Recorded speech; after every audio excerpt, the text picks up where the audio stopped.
যুবক ডাক দেয়া বলে, আপনি কি জানেন না আমার নবীজি বলে দিয়েছেন মাল্লাযী মাল ইস্তিগফার, যে ব্যক্তি ইস্তিগফারের সাথে আঠার মতো লেগে থাকে আমার আল্লাহ পাক তাকে নগদে 5টা পুরস্কার দান করে দেয়। এই ব্যক্তি যত বড় বিপদগ্রস্ত হোক না কেন আমার আল্লাহ পাক মুহূর্তের মধ্যে ওই বিপদ থেকে তাকে সম্পূর্ণ হেফাজত করে নেয়। জোরে কোন সুবহানাল্লাহ। মুরব্বি বাজান শুনে নেন, আমি ইস্তেগফার কেন বারবার পাঠ করতেছি শোনেন। আমি রুটি বানাচ্ছি নিজের হাতে, আমি তো মেশিন নয়। কোন রুটিতে আটা বেশি উঠতেছে, কোন রুটিতে আটা কম উঠতেছে, কোন রুটি আমি ভাজতেছি একটু মোটা হচ্ছে, কোনটা একটু চিকন হচ্ছে, কোনটা ভাজা বেশি হচ্ছে, কোনটা পড়ে যাচ্ছে, কোনটা কাঁচা থাকতেছে। কিন্তু আমি যখন মানুষের হাতে রুটিগুলো দিয়ে দিচ্ছি আমি কিন্তু টাকাগুলো কম বেশি করে নিচ্ছি না, আমি একই রকম টাকা সবার কাছ থেকে নিচ্ছি। এই যে আমি রুটি দিচ্ছি কম বেশ করে, কিন্তু টাকা নিচ্ছি একই রকম করে। এজন্য আমি আল্লাহ পাকের কাছে ক্ষমা প্রার্থনা করছি, আল্লাহ এই যে কম বেশি রুটি মানুষের হাতে তুলে দিচ্ছি আর একই রকম টাকা দিচ্ছি, এর জন্য তুমি আমাকে কিয়ামতের ময়দানে পাকড়াও তুমি করো না। এই বলে আল্লাহ পাকের কাছে প্রার্থনা করছি। আর ওই 5টা আশায় আমি 5টা ফজিলত পাওয়ার আশায় রয়েছি। নবুয়ের কথা শুনে ইমাম আহমদ ইবনে হাম্বল ডাক দেয়া বলে, বাবা যুবক বলো তুমি এই 5টা ফর্মুলা 5টা ফজিলতের সব ফজিলত কি তুমি পেয়েছো? তিনি বলে, হুজুর হ্যাঁ, আমি সব সময় আমলটা করার কারণে আমি সব ফজিলত পেয়েছি। আমার যত বিপদ বাবা আমার মুসিবত হোক না কেন সব বিপদ থেকে আমার আল্লাহ পাক আমাকে সম্পূর্ণ হেফাজত করে নেয়। 2 নম্বরে আমি এই আমলটা করার কারণে আমার আল্লাহ পাক আমাকে অল্প দিনে হালাল ভাবে ধনী বানিয়ে দিয়েছে। মানে আমার রিজিকের মধ্যে এত বড় বরকত হয়েছে, আমি সারাদিন দোকান খুলি না, রাত্রিবেলায় শুধুমাত্র আমি এই দোকানটা পরিচালনা করি, শুধুমাত্র রাত্রিবেলায় দোকানে আমি থাকি আর সারাদিন দোকান বন্ধ থাকে। কিন্তু এই রাত্রিবেলায় শুধু কয়েকটা রুটি বিক্রি করার কারণে আমার আল্লাহ পাক বিশাল সদস্যের ফ্যামিলিকে আমি নিমিষেই পরিচালনা করতে পারি। জয় কোন সুবহানাল্লাহ।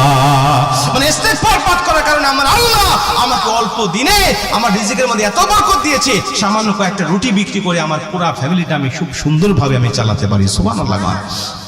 আপনি ইস্তেগফার পাঠ করতে থাকেন, এই ফজিলত আপনি নিজে পাইতে থাকবেন।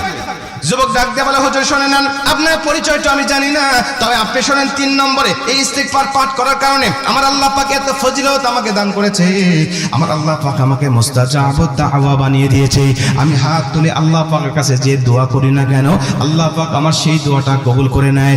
যুবকের কথা শুনে আহমদ ইবনে হাম্বল একটু অবাক হয়ে গেলেন। ডাক দিয়ে বলে, যুবক সেটা কি সত্যি? বলে, হ্যাঁ এটা সত্যি। আমি ফজরের নামাজ পড়ে বাসায় যখন চলে যাব আমি গিয়ে দেখবো আমার বাসায় লাইন হয়ে মানুষেরা দাঁড়িয়ে আছে, সবাই আমার কাছে দোয়া চাইতে আসে। হুজুর শুনে নেন, মুরব্বি শুনে নেন, আমি যখন তাদের কথাগুলো শুনে শুনে আল্লাহ পাকের কাছে দোয়া করি, আমি এই গুনাহগারের হাতে রসিলা করে আমার আল্লাহ পাক তাদের সমস্যার সমাধান গুলো করে দেয়। যেরকম সুবহানাল্লাহ।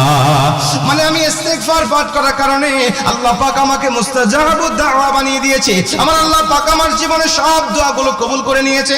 আহমদ ইবনে হাম্বল কৌতূহলী হয়ে গেলেন, তিনি জানতে চাইলেন, আগ্রহী হয়ে ডাক দেয়া বলে, যুবক সত্যি কি তোমার জীবনে সব দোয়া কবুল হয়েছে? একটা দোয়াও কি এমন নাই যে দোয়াটা এখনো তোমার কবুল হয় নাই? যুবক একটু থেমে গেলেন, ডাক দিয়ে বলেন, বাবাজি শোনেন, একটা দোয়া মাত্র শুধু আমার জীবনে আছে, যেই দোয়াটা এখনো কবুল হয় নাই। কিন্তু এই দোয়াটা কবুল না হওয়ার পিছনে আমার কিছু গাফিলতি আছে। আমার বিশ্বাস আমি যেদিন সময় সুযোগটা করতে পারবো সেদিন এই দোয়াটাও আমার কবুল হয়ে যাবে। মানে আমি সময় বের করতে পারতেছি না বিদায় আমার দোয়াটা কবুল হচ্ছে না। যেদিন আমি সময় বের করতে পারবো আল্লাহর কাছে যেহেতু আমি দোয়া করে রেখেছি, আমার দোয়াটা ওদিনও আমার আল্লাহ পাক কবুল করে নেবে। যেরকম সুবহানাল্লাহ। আল্লাহু আকবার বলে। যুবকের কথা শুনে ইমাম আহমদ ইবনে হাম্বল ডাক দিয়ে বলে, বাবা তুমি কোন দোয়াটা কবুল হয়নি একটু বলতে পারো আমাকে, দেখি আমি একটু শুনি তোমার কথাগুলো। যুবক ডাক দিয়ে বলছে, শোনেন, জামানার সবচেয়ে বড় মুহাদ্দিস, সবচেয়ে বড় আল্লাহওয়ালা ব্যক্তি যিনি ইমাম আহমদ ইবনে হাম্বল, তিনি আমি আল্লাহ পাকের কাছে দোয়া করেছি, আল্লাহ এই জামানার সর্বশ্রেষ্ঠ মুহাদ্দিস ইমাম আহমদ ইবনে হাম্বলের সাথে তুমি আমার সাক্ষাৎ ঘটায় দাও, আমি তার সাথে দেখা করতে চাই, তার সুহবত নিতে চাই। কিন্তু বিশ্বাস করেন মুরব্বি, আমি এখানে এতটাই ব্যস্ত থাকি, সারা রাত আমি দোকান পরিচালনা করি, সারাদিন আমাকে বাসায় থাকতে হয়, কাজকর্ম করতে হয়, আমি সময় বের করতে পারতেছি না তার কাছে যাওয়ার জন্য। অচিরেই আমি সময় বের করব, দিনের বেলা একটা সময় আমি তার কাছে যাব, তার খোঁজ খবর নিয়ে আমি তার সাক্ষাৎ গ্রহণ করবো। সুবহানাল্লাহ।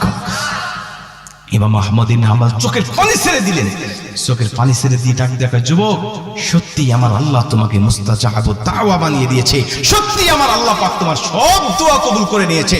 আরে তুমি সময় বের করতে পারো না জন্য তার কাছে যেতে পারো না, কিন্তু আমার আল্লাহ তো তোমাকে মুস্তাজাবুদ দাওয়া বানিয়ে দিয়েছে, আমার আল্লাহ তো তোমার দোয়া সব কবুল করে নিয়েছে। এজন্য তুমি সময় বের করতে না পারলে কি হবে?